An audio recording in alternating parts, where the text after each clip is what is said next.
everyone, my name is Bethany Caldwell, and the world myth that I chose was Ocean mythology and the 7 great deeds of Maui. What I will be covering with y'all today is what is Oceania mythology and what is its culture, what region of the world is it from, how is it a trickster myth, and the 7 great deeds of Maui and how Maui is an influence to the culture. Oceania mythology is thousands of South Pacific islands between Asia and South America. People settled on these islands by sailing out in oar-assisted sailing crafts. The culture that these people have are similar because they travel together, but some would go as far as North Hawaii, south of New Zealand, eastern islands, and West Indonesia. Hawaiians and Moors share critical parts in their mythologies with natives of the Marquesas and Borneo. The mythology and the gods of the Pacific region are both complex and diverse. Some gods are distributed between many groups of islands, while others are specific to one set of islands or even a single island. Their roles are often overlapping, as one god can appear in different places under different names. A god can also appear in many different forms. The majority, if not all, of Polynesians are extremely religious, and that is why it is not surprising that their culture is filled with myths and other beliefs. In the time people were created, the Polynesians said, the gods have existed in Pluto and Hakiki, the mysterious islands of the West. However, they went to live in the sky or otherwise under the islands. Hawaiians believe that the home of some of the gods and goddesses was the volcano called Hilukiwa. Here they lived in the vast crater 2 miles across. Each district has its god. In some parts of Polynesia, they believed in gods of mischief, who went about causing small troubles about the sheer malice. Among the other gods the Polynesians' worship is particularly important to them. Their lives depend on the fertility of their animals and their gardens and themselves. Since they had gods for almost everything else, naturally they had gods and goddesses to represent the powers which made their fertilities possible. It took Europeans a long time to understand that the superior servant of their particular divine individuals were the members of the Aurori Society, an undisclosed religious order of the Society Islands, particularly the islands of Tahiti. Their deceived, light-hearted songs and dances were a form of worship more like a cult. The gods were served in temples called maraes, which are like a communal that serves religious and social purposes.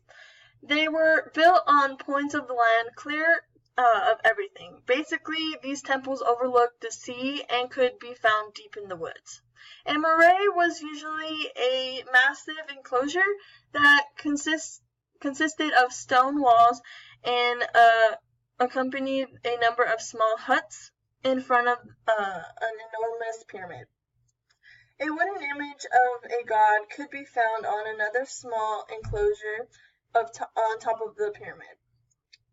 There were other icons and sacred equipment kept in the huts. A sacred canoe made by the king's own hands could also be found in a nearby building. This sacred canoe was made by the gods' travels. Now here's a map of Oceania. This is not all the islands that this region has, it's just a few of the thousands.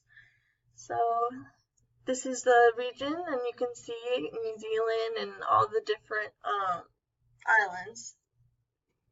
Now let's talk a little bit more about Maui. He is the most famous folktale character in Polynesia. He is a trickster hero who takes fire for men. And he fishes up the islands of the South Pacific.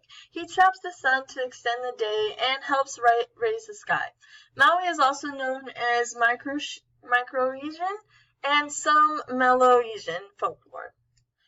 The great Oceanian trickster hero, the powers almost equal those of a god, Maui was born to Tharaga, who wrapped the child in her hair and gave him to the sea fairies. Maui is responsible for many things, including the birth of the myriads of islands of Oceania and Coconut, and the legend of the length of the day, which occurred once too hasty until Maui beat Haleakala, the ray of the sun, with a stick and forcing him to travel across the sky more slowly. The first deed that Maui did was the overthrowing of the two posts that guarded the house was the first of the great deeds. This event happened when Maui was still a little boy. The major symbol that I gathered from this deed was the charm that he put on the spear, and that made the spear a lot stronger. After Maui added that to the spear, he threw it, and his mother was able to recognize his power and skills, and then she invited him into the house. The second deed was when he lifted the sky to where it is now. Before there was darkness, and the people even got burned because the sun was too close. And the major symbol that I gathered was the warrior tattoo and the fruit. These two symbols gave him strength, and he brought the wind, he brought the sky, and he even rose the trees and the mountains to where they are now, and they even had their own tops. And the people had light and clear air, which they didn't have before. The third deed was when he fished up the great islands for the men to live on. His two brothers started calling him lazy and shiftless, and that is why Maui did this deed. Maui made plans to adventures to find the best hook, bait, and line. The major symbols that I gathered were the bone for the hook, which was named Mahi Kalai, meaning made fast to the heavens. The alley bird for bait he got from his mother in a fire, and the ohoha vines, which was strong enough to lift the island. The fourth deed was how Maui snared the sun and made him go more slowly across the heavens. The sun moved too fast around the world, causing fruits and other crops to ripen very slowly. Women couldn't make the tapa they were supposed to make in one day, which is out of bark. Maui needed 16 strands of rope from his sister's hair and other fibers to order the fight of the sun. He set them as snares for the sun, and the sun's legs got caught in the snares, and Maui tied the rope to the wili tree, and he battled the sun until the sun finally agreed to move slowly across the heavens. But they did have an agreement, and the agreement was for the sun to have 6 months, which was in the winter, to move slowly. Quickly, my bad. And then the rest of the time, obviously, he moves quickly. The fifth deed was how Maui won fire for men. Maui searched everywhere for fire, and then he finally met his great-grandmother, and his grandmother gave him a fingernail, and that fingernail contains fire. And so when Maui got that fingernail, he crossed the river, and he ended up dropping the fingernail into the river, and then he would go back to get another fingernail. And each time he crossed the river, he dropped the fingernail. He kept dropping them and kept dropping them. And then finally, when it came down to the last fingernail, his great-grandmother got really angry and threw it, and that caused the whole world to catch on fire. And so basically, Maui said a little chant, and that made the rain come. And so the great-grandmother hid the fire into different hidden trees, so that way her fire wouldn't go out. And only the birds knew of this fire.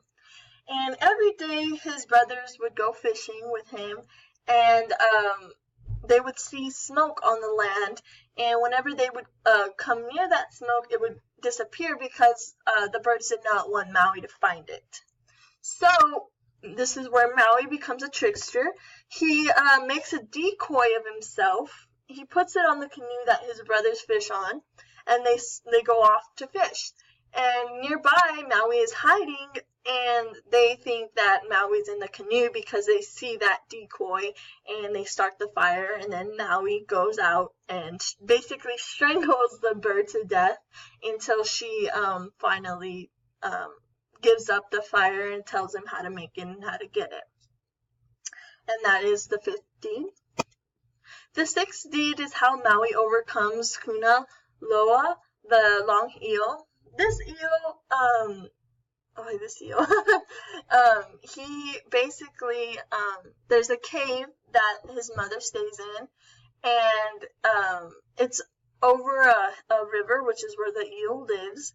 And this eel, when Hina of Fire did not want to come near the eel went to her, and he lashed his tail at her, and he started saying a bunch of insults to her, and so Maui's mother did tell this to Maui, and Maui went down there to the river to chase the eel, and he chased him into deep pools where Maui could no longer find him or reach him, and so he left.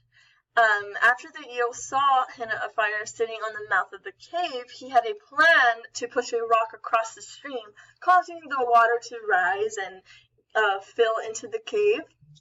And so Hina of Fire believed she was going to die, but Maui saw a cloud, which is a symbol, over his mother's cave that indicated that there was trouble. So he ran to rescue her. He broke the rock with the magic axe, saving his mother, and then going after the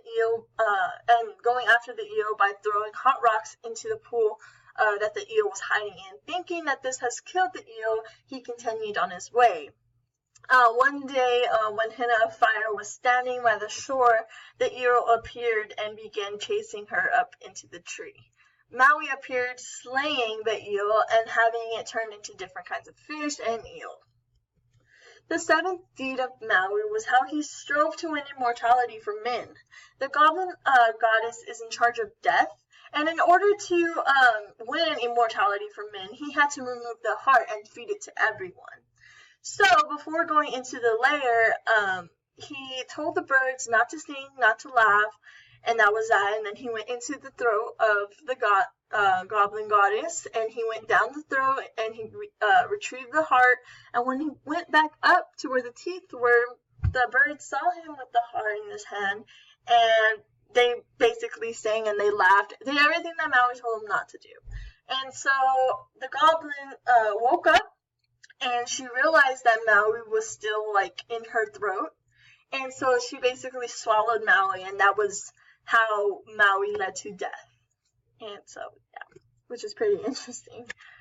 And this myth is a trickster myth, and Indonesian cultures of Oceania have animal tricksters, and these tricksters avoid work, fierce opponents, and they tell lies, and they trick, and they try to escape. And when it comes to Polynesian cultures, Maui is a trickster, but unlike animal tricksters, Maui is also a culture bearer and hero, and maybe because he is more human than animals. He uses a combination of craft and daring to create conditions favorable to human civilization. Maui is borderline between animal tricksters and a hero. The evidence that I put together to prove that Maui is a trickster is when he was hiding from the sun, and when he captured the sun, and then also when Maui deceived the birds that have fire by making a doll-like figure to represent himself. This is also one of the reasons why I chose this myth, because it's so much alike to Moana. The main character, Moana, she actually comes from that region. She comes from the Oceania region, which I find amazing because she fit the character perfectly. And also, Maui has different symbols like his tattoo, his hook, that relate to the movie a lot, and the way they dress also. Some of my references. And this is the end of my video. I hope y'all enjoyed it. It was fun researching this video, and I really enjoyed this myth. So y'all have a great rest of your week and finals, and good luck.